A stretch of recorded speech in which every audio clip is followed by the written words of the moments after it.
क्या? ठीक। अब हम लोग आते हैं क्वेश्चन नंबर 12 के ऊपर। क्वेश्चन नंबर 12 क्या बोला है आपको? इफ 1.5%, देखो परसेंट जहां बोला मतलब वो प्रोबेबिलिटी को रिप्रेजेंट करता है, तो प्रोबेबिलिटी ऑफ सक्सेस आपका कितना दिया है? 1.5%। इट मींस ये हो जाएगा आपका 1.5 डिवाइडेड बाई 100, और सॉल्व करोगे तो p इक्वल्स टू आ जाएगा 0.015%। प्रोबेबिलिटी को रिप्रेजेंट करता है, इस चीज को आप ध्यान रखिएगा, प्रोबेबिलिटी को रिप्रेजेंट करता है। अब of item produced by manufacturing units are known to be defective बोला है। अच्छा, ये डिफेक्टिव के लिए ना, डिफेक्टिव के लिए, किसके लिए था ये? डिफेक्टिव के लिए, इस चीज को आप ध्यान रखिएगा, डिफेक्टिव के लिए प्रोबेबिलिटी दिया है। तो what is the value, what is the probability that a sample of 200 items, n कितना है यहाँ पे आपका? 200 है। तो क्या हो जाएगा? ये वुड कंटेन नो डिफेक्टिव बोला है, would contain no defective item, कोई भी डिफेक्टिव आइटम नहीं होना चाहिए। तो यहाँ पे बोला है प्रोबेबिलिटी ऑफ नो डिफेक्टिव बोला है, इसकी प्रोबेबिलिटी निकालनी है अपने को। तो सबसे पहले हम यहाँ पे ये आइडेंटिफाई करना है कि यहाँ पे बाइनोमियल डिस्ट्रीब्यूशन लगेगा कि पॉइजन डिस्ट्रीब्यूशन लगेगा। तो यहाँ पर जो एन है वो 200 है, जो एन है वो कितना है? 200 है, और ये 200 क्या है? ग्रेटर देन इक्वल्स टू 10 है। मतलब ये चीज पे हम लोग क्या लगाते हैं यहाँ पे? ऐसे केस में हम लोग लगाते हैं पॉइजन डिस्ट्रीब्यूशन। मैंने आपको ये पिछले वाले क्वेश्चंस में बताया था, देखना मैं दिखा दे रहा हूँ। देखो n की वैल्यू अगर ग्रेटर देन इक्वल्स टू 10 या मेनी टाइम्स है तो वहां पे पॉइजन वेरिएट यूज करते हैं। वैसे ही अगर n की वैल्यू, एक और क्वेश्चन था देखो, n की value less than equals to 10 है तो वहां पे हम लोग जो है ना बाइनोमियल डिस्ट्रीब्यूशन यूज करते हैं। तो यहाँ पर जो n का वैल्यू है वो कितना है यहाँ पे? ग्रेटर देन इक्वल्स टू 10, मतलब मेनी टाइम्स है, तो यहाँ पे पॉइजन डिस्ट्रीब्यूशन यूज करेंगे।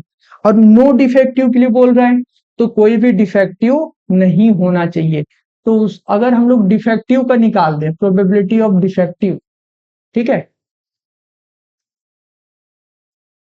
तो आपका नो डिफेक्टिव का ऑटोमेटिक निकल जाएगा। तो यहाँ पे सबसे पहले हम ये देखेंगे कि पॉइजन में प्रोबेबिलिटी ऑफ एक्स का फॉर्मूला क्या होता है? e की power minus m into m की पावर x अपॉन में x फैक्टोरियल। तो यहाँ पर कहीं पे भी यहाँ पे m दिया हुआ है क्या? नहीं दिया, तो पहले m निकालेंगे। तो m इक्वल्स टू होता है np, n आपका 200 है और p है आपका 0.015। तो जब इनको मल्टीप्लाई करेंगे 0.015 इंटू 200, तो फाइनली आपको कितना मिलेगा? यहाँ पे m इक्वल्स टू 3 मिल गया। ठीक है, अब हमको बोला है यहाँ पे डिफेक्टिव के लिए निकाल रहे हैं, तो x कितना डिफेक्टिव है हमारे पास? What is the probability that sample of 200 items. अब कितना, इतने सारे वो है तो नो डिफेक्टिव बोला है, तो यहां पर हो जाएगा probability of no defective, no defective equals to probability of 0, क्योंकि 0 डिफेक्टिव निकाल देंगे तो कोई डिफेक्टिव नहीं है, आपको निकल जाएगा। तो ये हो जाएगा m की x की प्लेस पे हमने क्या रख दिया है? 0 रख दिया है। तो इससे कंपेयर करो, e की पावर क्या आ जाएगा? -3 इंटू 3 की पावर 0 अपॉन में 0 फैक्टोरियल। जब आप इसको सिंप्लीफाई करेंगे तो ये हो जाएगा 1 अपॉन e की पावर 3। अब इसमें वैल्यू किस में दिया? डेसिमल में दिया है, तो डेसिमल में दिया है, तो जब आप इसको सिंप्लीफाई करोगे तो ये हो जाएगा 1 अपॉन 2.718 की पावर 3। तो देखो कितना आ रहा है? e की पावर 1 अपॉन 2.718 ना, तो e की कितना आएगा यार? 1 डिवाइडेड बाई e की पावर कितना है आपका? 3। तो फाइनली आ जाएगा 2.718, 2.718 to the power 3 equals to 20.0792। तो 1 अपॉन 20.0792, तो ये आ जाएगा आपका 0.0498, 0.0498। ये फाइनली कितना आ रहा है आपके पास? 0.0498। तो कौन सा ऑप्शन है नियरेस्ट में? कौन सा है आपका? ये ऑप्शन नंबर ए। जब सेकंड प्लेस पे क्लोज कर दिया, 4 को क्या लिख दिया उसने, 5 लिख दिया। ठीक है, क्वेश्चन नंबर 12 हो गया। चलिए ठीक, अब हम लोग आते हैं क्वेश्चन नंबर 13 में। क्वेश्चन नंबर 13 क्या बोले आपको, पॉइजन वेरिएट। तो पॉइजन वेरिएट में यहाँ पे देखो रिलेशन दिया, probability of x equals to this. अब यहाँ पे x के लिए क्या फॉर्मूला होगा, e की पावर माइनस m, क्योंकि m पता नहीं है, और m की पावर 1, क्योंकि x कितना है यहाँ पे 1 है, और divided by 1 factorial equals to, यहाँ पे क्या दिया, x इक्वल्स टू 2 के लिए निकालना है, तो e की पावर माइनस m, क्योंकि m पता नहीं है, और m की पावर 2 अपॉन में कितना आ जाएगा, ये 2 फैक्टोरियल। तो e की पावर m और e की पावर m कट गया, बचा कितना यहाँ पे m और यहाँ पे 2, तो 2 इधर डिवाइड कर रहा है, इधर जाके मल्टीप्लाई, तो 2 इक्वल्स टू m की पावर 2, और साथ में m यहाँ मल्टीप्लीकेशन में इधर आके डिवाइड, तो क्या बचेगा यहाँ पे, एक m इससे कट गया, बचा क्या m, तो m इक्वल्स टू कितना मिल गया आपके पास 2। तो फाइनली हमारा आंसर क्या हो जाएगा, मीन, मीन मतलब 2, तो ये हमारा हो जाएगा ऑप्शन नंबर सी। ठीक है, क्लियर हुआ। ठीक, अब हम लोग आते हैं क्वेश्चन नंबर 14 के लिए। क्वेश्चन नंबर 14 में आपको बोला है इफ 1% ऑफ एन एयर, देखो वापिस से यहाँ पे क्या बोला है, परसेंट। अब परसेंट किसको रिप्रेजेंट करता है, प्रोबेबिलिटी को रिप्रेजेंट करता है, इस चीज को आप ध्यान रखिएगा, प्रोबेबिलिटी को रिप्रेजेंट करता है। तो प्रोबेबिलिटी ऑफ सक्सेस या जो भी यहाँ पे दिया हुआ है, तो P इक्वल्स टू कितना दिया 1%, तो 1% इक्वल्स टू 1/100 इक्वल्स टू 0.01। अब आगे पढ़ते हैं, क्या बोले, of an airlines flight suffer a minor equipment failure in an aircraft. देखो फेलियर के लिए बोला, तो ये जो P है वो किसके लिए है आपका, ये फेलियर के लिए। ठीक है, अब बोले what is the probability that there will be exactly two मतलब x इक्वल्स टू यहाँ पे कितना है 2, exactly two such failures in the next 100 such flights. तो ये क्या चीज है आपका n, और ये जो n 100 हो क्या है, ग्रेटर देन इक्वल्स टू 10 है। तो यहाँ पे कौन सा डिस्ट्रीब्यूशन यूज करेंगे हम लोग, यहाँ पे यूज करेंगे पॉइजन डिस्ट्रीब्यूशन। ठीक है, तो अब हम लोग निकालते हैं एग्जैक्टली टू के लिए, तो यहाँ पे फॉर्मूला हो जाएगा आपका प्रोबेबिलिटी ऑफ, पहले तो मैं यहाँ पे x का फॉर्मूला ले लेता हूँ, x पॉइजन डिस्ट्रीब्यूशन के लिए e की power minus m into m की पावर x अपॉन में x फैक्टोरियल। तो यहाँ पे एग्जैक्टली 2 के लिए बोला है, तो probability of 2 equals to m दिया है क्या, यहाँ पे नहीं दिया, तो कैलकुलेट करेंगे, तो m इक्वल्स टू कितना हो जाएगा, m होता है आपका np। तो n कितना दिया है आपके पास, n दिया है 100, तो यहाँ पे मैं लिख दूंगा 100 इंटू में p कितना है 0.01, तो 100 इंटू 0.01 जब आप करेंगे तो आपको यहाँ पे मिलेगा मीन इक्वल्स टू 1, ये मिल गया। अब इसकी वैल्यू को मैं यहाँ पे पुट अप कर दूंगा, e की पावर -1 इंटू 1 की पावर 2, क्योंकि x के प्लेस पे कितना है 2 divided by 2 factorial equals to 1/2e, ये आ जाएगा। जब आप इसको सॉल्व करेंगे तो 1/2 इंटू 2.718, बताओ कितना आ रहा है, 1/2e, ये आपको मिलेगा 2.718 इंटू 2, 5.436, तो 1 डिवाइडेड बाई 5.436, 0.1839, तो ये आपको मिल रहा है यहाँ पे 0.1839। देखो ऑप्शन में कौन सा है, ये ऑप्शन नंबर बी आपका आंसर हो जाएगा। ठीक है, क्लियर हुआ। ठीक, अब हम लोग आते हैं नेक्स्ट क्वेश्चन में, क्वेश्चन नंबर 15 में। क्वेश्चन नंबर 15 वापिस से क्या बोला है यहाँ पे, पॉइजन वेरिएट। तो पॉइजन वेरिएट में क्या होता है, f of 2 equals to f of 3 4, इसको पहले सॉल्व कर लेते हैं जो रिलेशन दिया। तो इसको जब आप बनाओगे तो ये क्या हो जाएगा, e की पावर माइनस m, क्योंकि m दिया नहीं है, और m की पावर में क्या आ जाएगा 2, क्योंकि x के प्लेस पे क्या है 2 अपॉन में 2 फैक्टोरियल इक्वल्स टू, साथ में क्या दिया है 3, तो 3 इंटू एफ ऑफ 4 दिया है, तो इसको लिखोगे e की पावर माइनस m, क्योंकि m नहीं दिया है, m की पावर 4 अपॉन में क्या हो जाएगा आपका 4 फैक्टोरियल। अब e की पावर माइनस m, e की पावर माइनस m कट गया, 4 फैक्टोरियल इधर जाके क्या करेगा मल्टीप्लाई, क्योंकि इधर डिवाइड कर रहा है, तो मैं यहाँ पे लिखूंगा 4 फैक्टोरियल, नीचे में आपका 2 फैक्टोरियल है और 3 यहाँ मल्टीप्लाई कर रहा है, इधर आके डिवाइड करेगा, ये हो गया इक्वल्स टू यहाँ पे क्या m की पावर 4 और इधर m की पावर 2 यहाँ पे नीचे चला जाएगा। जब मैं इसको सिंप्लीफाई करूंगा तो ये मिल जाएगा, ये 2 और 2 और 4 में 2 गया तो कितना बचेगा, 2 बचेगा। ये 4 फैक्टोरियल को एक्सपांड कर देता हूँ, 4 into 3 into 2 into 1, backward direction में एक्सपांड होता है क्योंकि फैक्टोरियल है, नीचे 2 इंटू 3 दिया है और ये हो जाएगा m की पावर 4 माइनस 2, तो 2 2 से कट गया, 3 3 से कट गया, बचा क्या 4, 4 इक्वल्स टू m की पावर 2, तो m इक्वल्स टू क्या मिल जाएगा आपको यहाँ पे 2, ये मीन आ गया। अब साथ में क्या निकालने के लिए बोला है, वेरिएंस। तो पॉइजन डिस्ट्रीब्यूशन के लिए ये चीज बताया था मैंने कि मीन आपका जो म्यू होता है ये भी एनपी होता है, आपका वेरिएंस भी एनपी होता है और आपका जो स्टैंडर्ड डेविएशन होता है वो रूट ओवर एनपी होता है। तो हमको पूछा क्या यहाँ पे वेरिएंस ऑफ एक्स, तो मीन हमारा कितना निकल गया 2, तो वेरिएंस भी कितना हो जाएगा हमारा 2 हो जाएगा। तो ऑप्शन नंबर सी आपका आंसर हो जाएगा।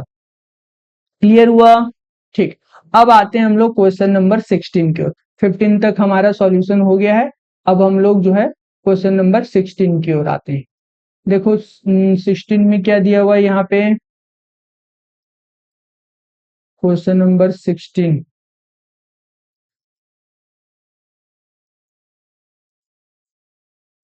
ठीक।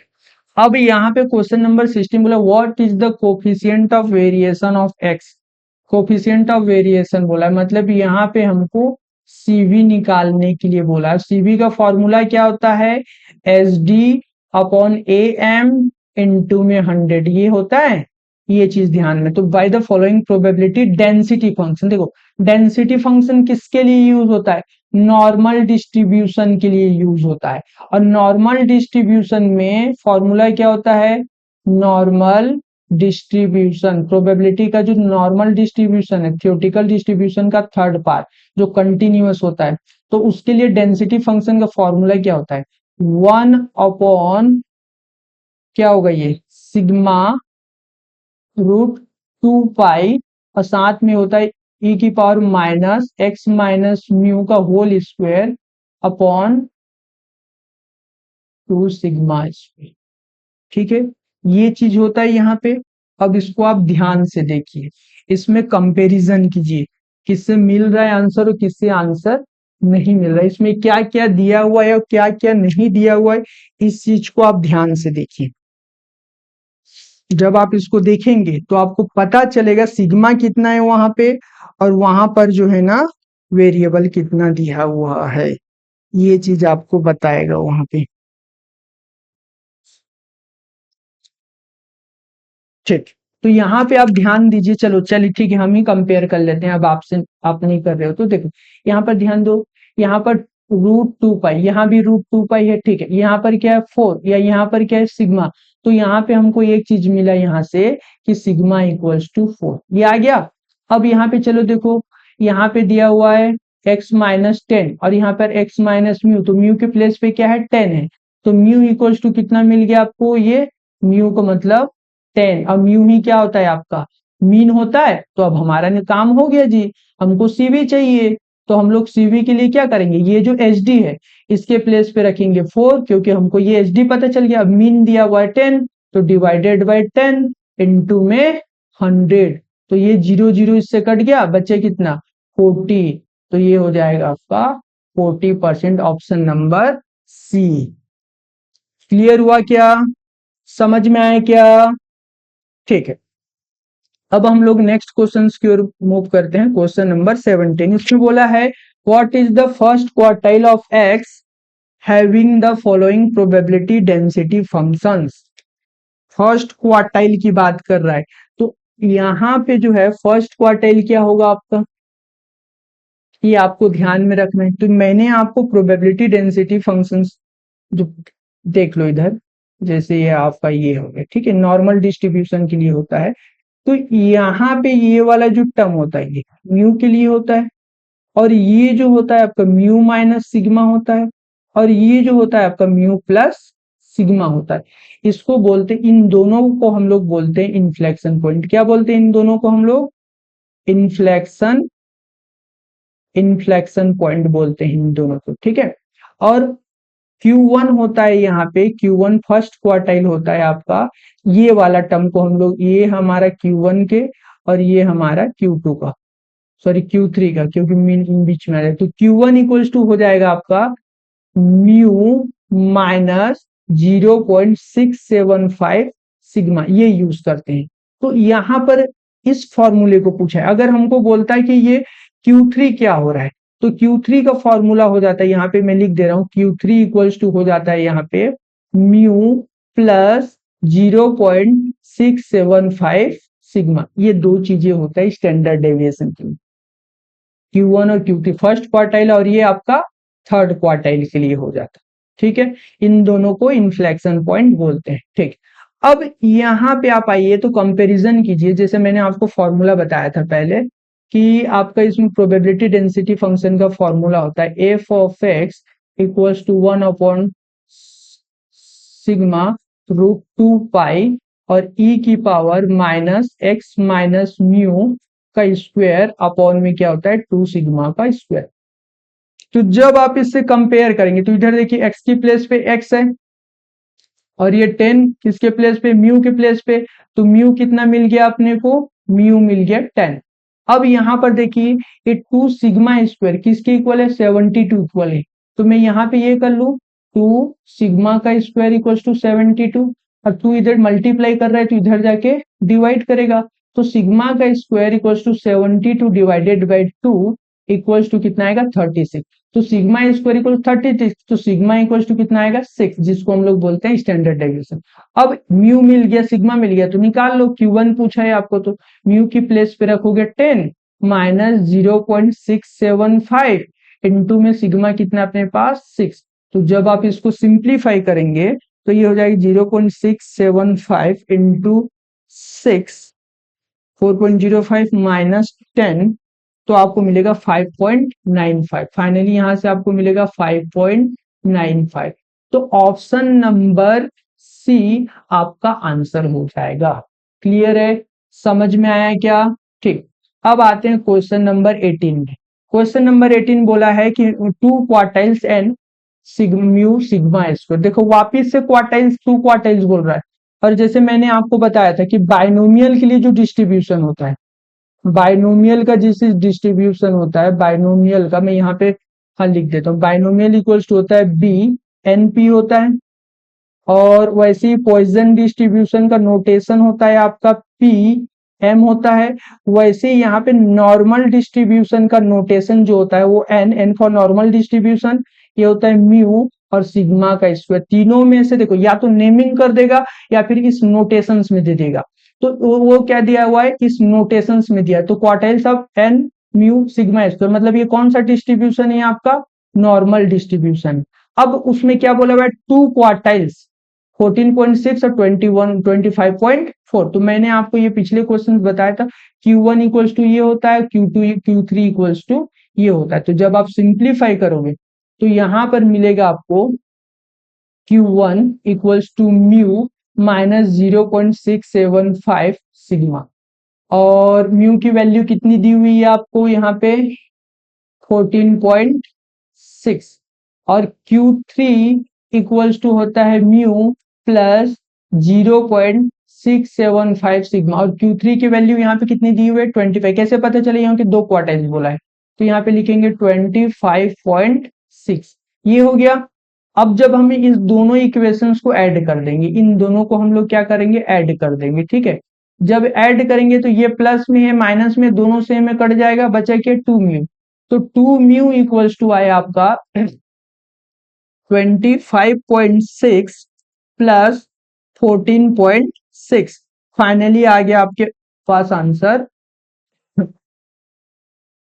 अच्छा ये 14.6 25.4 है ना, गड़बड़ कर रहा था मैं, तो ये हो जाएगा 25.4 प्लस 14.6, सम के तो टोटल कितना आ रहा है ये 40, तो म्यू यहां से क्या आ जाएगा, 2 मल्टीप्लाई कर रहा है, इधर जाके divide, 40 divided by 2 equals to 20, mu 20 आ गया।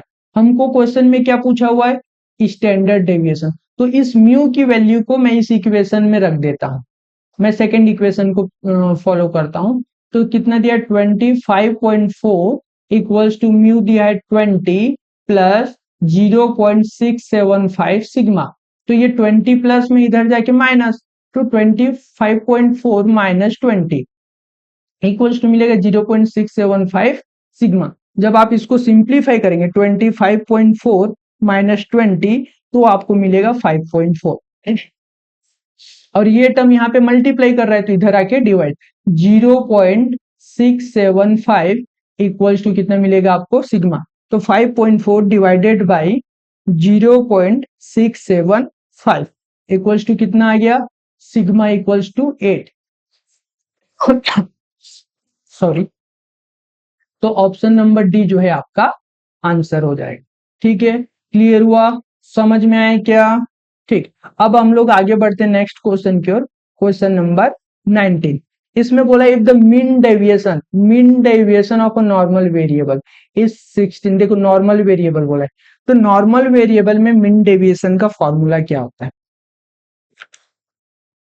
मैंने आपको बताया था कि जो मीन डेविएशन सबसे पहले जो बेसिक होता है वो आप देख लो, ये आपका नॉर्मल डिस्ट्रीब्यूशन का टेबल है।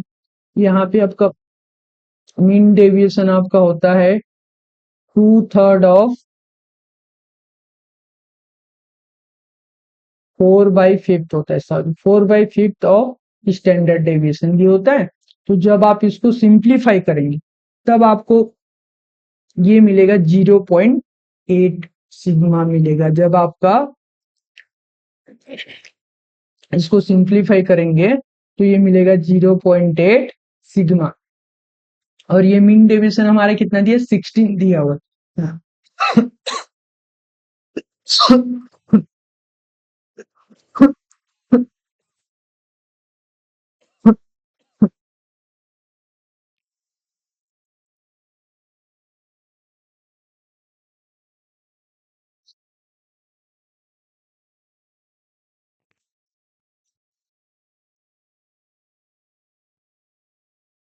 ठीक है, यहाँ पे मीन डेविएशन अपने को कितना दिया है 16, तो एमडी की प्लेस पे कितना रखेंगे हम लोग 16। अब 4/5 0.8 और एच डी सिग्मा हमको निकालने के लिए क्या बोला है क्वार्टाइल डेविएशन, तो पहले ये सिग्मा निकालने, तो सिग्मा क्या होगा यहाँ पर 16 डिवाइडेड बाई 0.8, तो 16 डिवाइडेड बाई 0.8 करेंगे तो आपको कितना मिलेगा 20। तो सिग्मा इक्वल्स टू कितना हो गया यहाँ पे 20। स्टैंडर्ड डेविएशन निकल गया, लेकिन हमको पूछा है क्या क्वार्टाइल डेविएशन, तो क्वार्टाइल डेविएशन इक्वल्स टू होता है आपका 2/3 ऑफ स्टैंडर्ड डेविएशन। तो यहाँ पे हो जाएगा 2/3 इंटू 20, सिंप्लीफाई करो 2 इंटू 20 के 40 डिवाइडेड बाई 3 कितना आया 13.33, ये आपका आंसर है। अब इसको चाहो तो आप ऐसे भी कर सकते हो 0.675 इंटू सिग्मा का 0.675 इंटू कितना है अपने पास 20, तो 13.5 इसके आसपास इसके अराउंड कौन सा नंबर है आपका ऑप्शन नंबर बी आपका आंसर हो जाएगा। अब हम लोग का लास्ट क्वेश्चन है क्वेश्चन नंबर 20। तो हम लोग क्वेश्चन नंबर 20 की ओर आते हैं, यहाँ पे क्या क्या सॉल्व किए देखते हैं इसमें। ठीक, अब हमारा ये लास्ट क्वेश्चन है क्वेश्चन नंबर 20। क्या बोला if the points of inflection of normal curve are 40 and 60। मैंने बताया था कि ये जो नॉर्मल कर्व है इसका पॉइंट ऑफ इन्फ्लेक्शन दो होते हैं, एक तो आपका ये हो गया जहां यहाँ पे होता है म्यू माइनस सिग्मा और एक आपका ये होता है म्यू प्लस सिग्मा। तो ये दिया हुआ है आपको 40 और ये दिया है आपको 60, तो आप यहाँ पे सिंप्लीफाई करते हैं mu minus sigma equals to 40 और mu plus sigma equals to 60, दोनों को हम लोग ऐड कर देंगे। जब ऐड करेंगे तो प्लस माइनस कट जाएगा, ये 2 म्यू आया और ये कितना आया आपका 100, तो म्यू इक्वल्स टू कितना मिल जाएगा आपको 50। म्यू कितना मिल गया यहाँ पर मीन 50 आ गया। और हमको क्वेश्चन में क्या पूछा है मीन डेविएशन पूछा है, तो पहले तो हमको स्टैंडर्ड डेविएशन निकालना पड़ेगा। तो यहाँ पर जो मीन की वैल्यू इस इक्वेशन में सेकंड इक्वेशन में प्रीफर कर रहा हूँ, तो ये हो जाएगा 50 प्लस सिग्मा इक्वल्स टू 16, तो सिग्मा इक्वल्स टू आपको मिल जाएगा 10। अब बोला है मीन डेविएशन, तो मीन डेविएशन होता है आपका 2/3 ऑफ स्टैंडर्ड डेविएशन, तो यहाँ आ जाएगा 2/3 इंटू स्टैंडर्ड डेविएशन अपना कितना है 10, तो ये हो जाएगा 20 डिवाइडेड बाई 3 6.667, ये आपका आंसर हो जाएगा। वहां पे आंसर आपको नंबर्स में दिया, वो गलत दिया है। आपका राइट आंसर हो जाएगा ये 6.667, ये आपका आंसर हो गया। ठीक है, क्लियर हुआ, समझ में आया क्या? ठीक है, थैंक यू।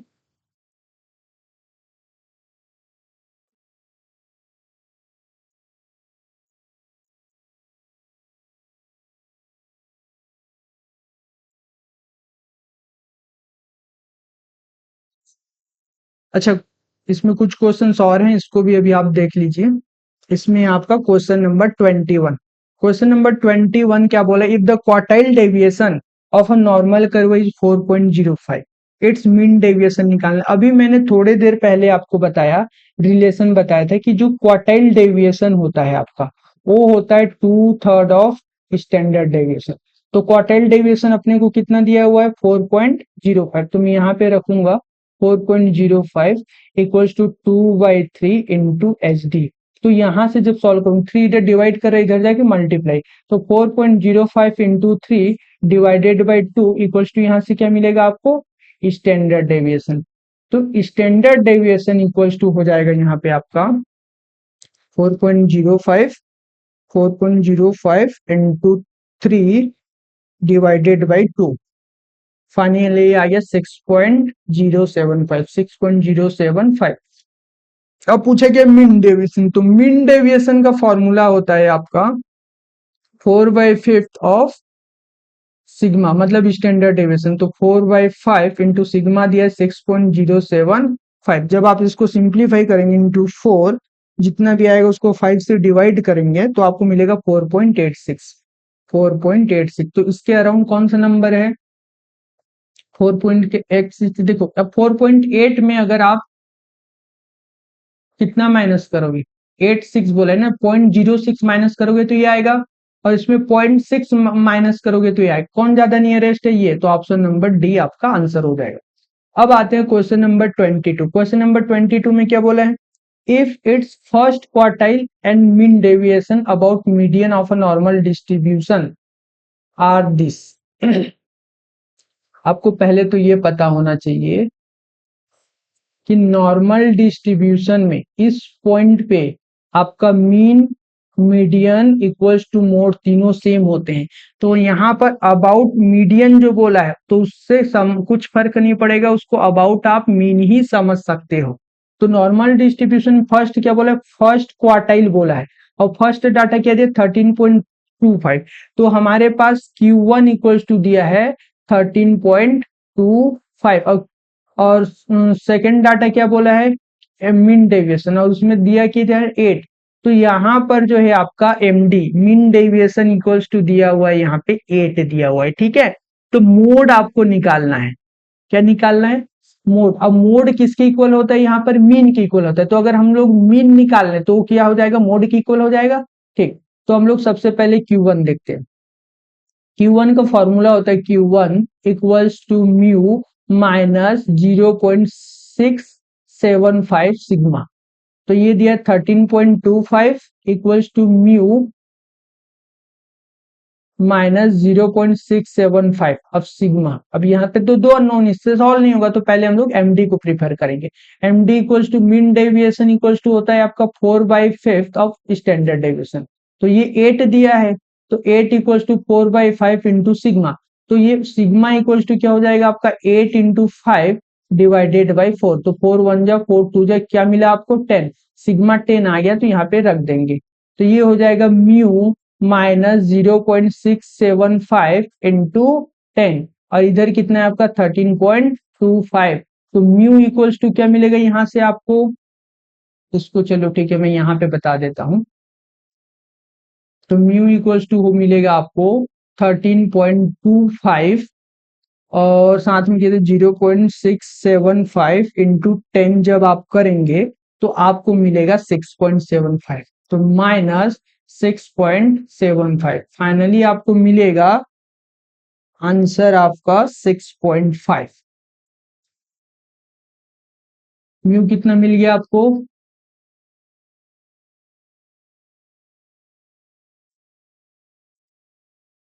6.5। इसमें ऑप्शन में है क्या? नहीं है। हम राइट आंसर क्या है? 6.5। जब ऐसे केस में आपको आंसर नहीं दिया हुआ है तो इसके नियरेस्ट में कौन सा 10 है, तो 10 को आप मार्क करोगे। लेकिन हमारा राइट आंसर क्या आ रहा है? 6.5 मीन आ रहा है। मीन भी किसके इक्वल होगा? मोड के इक्वल। तो आपका आंसर क्या हो जाएगा? 6.5 ही हो जाएगा। ठीक है, चलो नेक्स्ट क्वेश्चन में आते हैं। Question number 23। इसमें बोला है the if the area of standard normal curve between Z equals to, देखो 0। अब हमारा जो ये कर्व होता है, यहाँ पे जब आप सॉल्व करते हैं तो ये सेंटर में 0 को रिप्रेजेंट करता है। स्टैंडर्ड नॉर्मल बोला है। कौन सा नॉर्मल बोला है यहाँ पे? स्टैंडर्ड। पहले हम लोग जो सॉल्व कर रहे थे पूरे के पूरे नॉर्मल था, ये स्टैंडर्ड नॉर्मल कर्व है। इस चीज को आप ध्यान रखिए। तो यहां से जब आप यहां तक जाएंगे, ये जेड इक्वल्स टू कितना है? 1 है। तो यहां से यहां तक की वैल्यू आपके पास गिवन है 0.341, ये यहां से यहां तक की वैल्यू। लेकिन हमको किस क्या बोला? Probably find the value of this, इस पूरे एरिया की वैल्यू फाइंड करने के लिए बोला है। ठीक है, तो यहां पर यहां से यहां तक की वैल्यू कितनी होती है? 0.5। हमको इस पूरे एरिया की वैल्यू फाइंड करना है। तो 5 इक्वल्स टू होता है F of Z equals to हो जाएगा 0.5 प्लस 0.3413। क्यों? क्योंकि 0 से 1 तक का वैल्यू गिवन है और हमको ये पूरा वैल्यू कैलकुलेट करना है, तो यहां से यहां तक का भी एरिया फाइंड करेंगे। तो ये हो जाएगा आपका 0.8413। तो ऑप्शन नंबर बी आपका आंसर हो जाएगा। ठीक है, क्लियर हुआ? ठीक। अब हम लोग आते हैं question number 24। If X and Y are two independent normal variables with mean as 4, mean as 10 और 12 एंड स्टैंडर्ड डेविएशन एज 3 और 4। देखो यहाँ पे दो मीन दिया हुआ है। μ1 इक्वल्स टू दिया है आपके पास 10 और μ2 इक्वल्स टू दिया है आपको 12। ठीक है, अब सिग्मा 1 इक्वल्स टू दिया है आपके पास 3 और सिग्मा 2 इक्वल्स टू दिया है आपके पास 4। Then the x plus Y, मतलब कंबाइंड मीन डेविएशन, मतलब कंबाइंड मीन और कंबाइंड स्टैंडर्ड डेविएशन पूछ रहा है आपको, वो आपको कैलकुलेट करके बताना है। ठीक है, इस चीज का फॉर्मूला क्या होता है? कंबाइंड मीन डेविएशन और कंबाइंड स्टैंडर्ड डेविएशन का। तो जब आप कंबाइंड मीन निकालते हो, यहाँ पे कंबाइंड मीन यहाँ पे कैलकुलेट करोगे किसके? नॉर्मल डिस्ट्रीब्यूशन बोला हुआ है ना यहाँ पे, नॉर्मल डिस्ट्रीब्यूशन के लिए। तो ये होता है आपका μ1 प्लस μ2। तो μ1 हमारे पास कितना है? 10 प्लस 12, तो कितना हो जाएगा? ये 22। और जब ये कंबाइंड यहाँ पर हम लोग कैलकुलेट करते हैं, कंबाइंड एसडी पूछा है, स्टैंडर्ड डेविएशन, तो ये होता है आपका √, सिग्मा 1 का स्क्वायर प्लस सिग्मा 2 का स्क्वायर। तो √, कितना है? सिग्मा 1 कितना है? 3 है। तो 3 का स्क्वायर प्लस 4 का स्क्वायर कितना हो जाएगा? √9 प्लस 16 करोगे तो 25 आएगा। तो ये मिलेगा यहाँ से आपको 5। तो देखो मीन 22 और स्टैंडर्ड डेविएशन 5 कौन से ऑप्शन में है? ऑप्शन नंबर सी, ये आपका आंसर हो जाएगा। ठीक है, क्लियर हुआ? ठीक, अब हम लोग यहीं पे द एंड करते हैं। हमारा क्वेश्चंस का जो सीरीज है कंप्लीट हो चुका है। अगर आपको कोई भी डाउट्स वगैरह रहता है तो आप मुझे कांटेक्ट कर सकते हैं। मेरा मोबाइल नंबर है 8305061062। इस नंबर पे कांटेक्ट करके अपना डाउट आप क्लियर कर सकते हैं। ठीक है, समझ में आए क्या? ठीक, थैंक यू।